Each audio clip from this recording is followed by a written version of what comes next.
Have you ever looked back on your decisions and said to yourself, why did I do that? Again!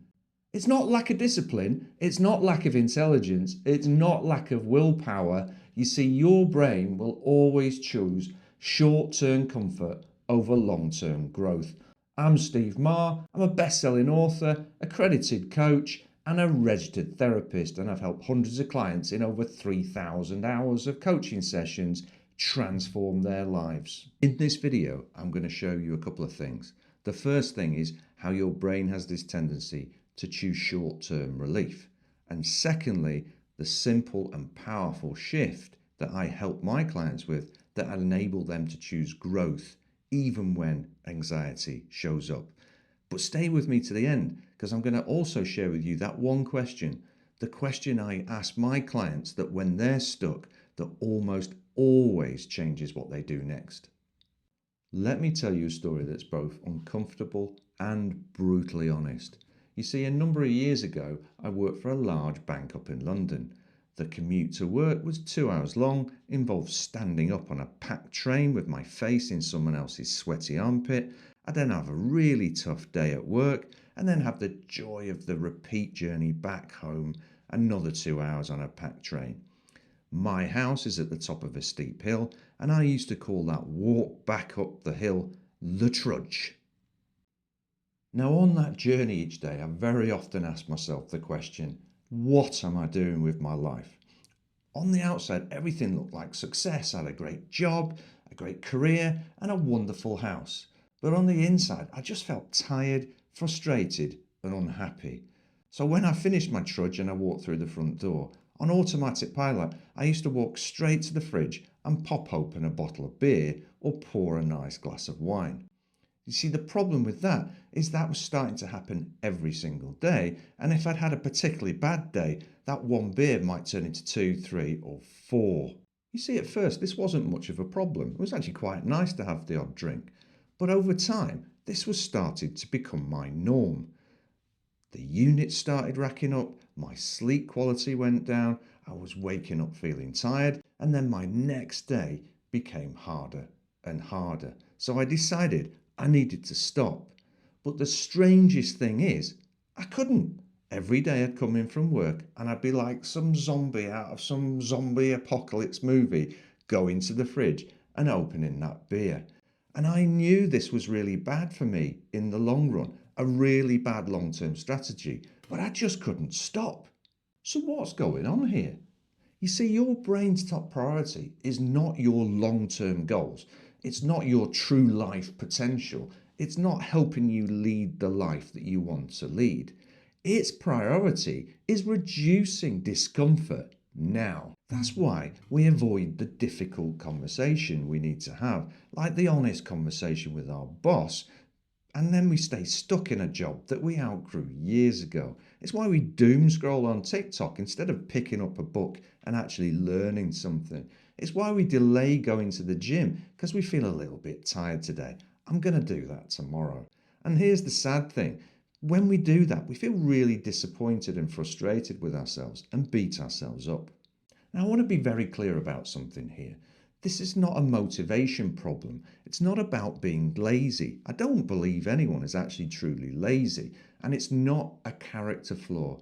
This is how the human brain and our nervous system work. Now, enough of the doom and gloom. I want to give you some good news, and the good news that helped me and hundreds of my clients. I want to introduce you to something called the choice point, and the choice point is deceptively simple but incredibly powerful. Now imagine you've got a decision to make. It's stressing you out a bit and it's causing you anxiety. You're effectively at a fork in the road. Off to the left is short-term comfort. I can avoid it, I'll put it off, I'll distract myself. I need to go to the gym, but nah, I'll stay in and watch another episode of Stranger Things. Now let's just head back to that fork in the road, because there's actually another path, the path off to the right, that heads us in a different direction. It heads us to the person that we really want to be. Unfortunately, that path is uncomfortable, it's effortful, and it's challenging. And our brain resists. Willpower in this situation is not enough. It's got no chance. What we need is a different strategy, a strategy that's going to allow us to choose the right path. What we need here is some sort of tool or device that's going to help us become the kind of person we want to become. If we were lost in the wilderness, we'd need some sort of navigation tool, a map or a compass. Now you have your own internal compass. They're known as values. Values are things like adventure, happiness, health, family, honesty, integrity. We all have our own internal values. And these are what we're going to use to help us choose the right strategy, the right path. Now, next time you've got a decision to make, like going to the gym, watch what your mind does. It will do things like, let it slide, not now, I'll deal with that later. And you'll end up not going to the gym and end up binge watching Stranger Things. Immediate relief, right? Now, if that happens, bring out your values and start to say things like, I value achievement, I value health, I value integrity. By doing that, you're creating a pause that stops you behaving automatically, and now you have a choice. Do I actually want to sit on the sofa tonight, or do I want to create a better life for myself? Now, earlier I said I'd share with you that one question that makes all the difference when people are stuck and struggling to change and improve their life.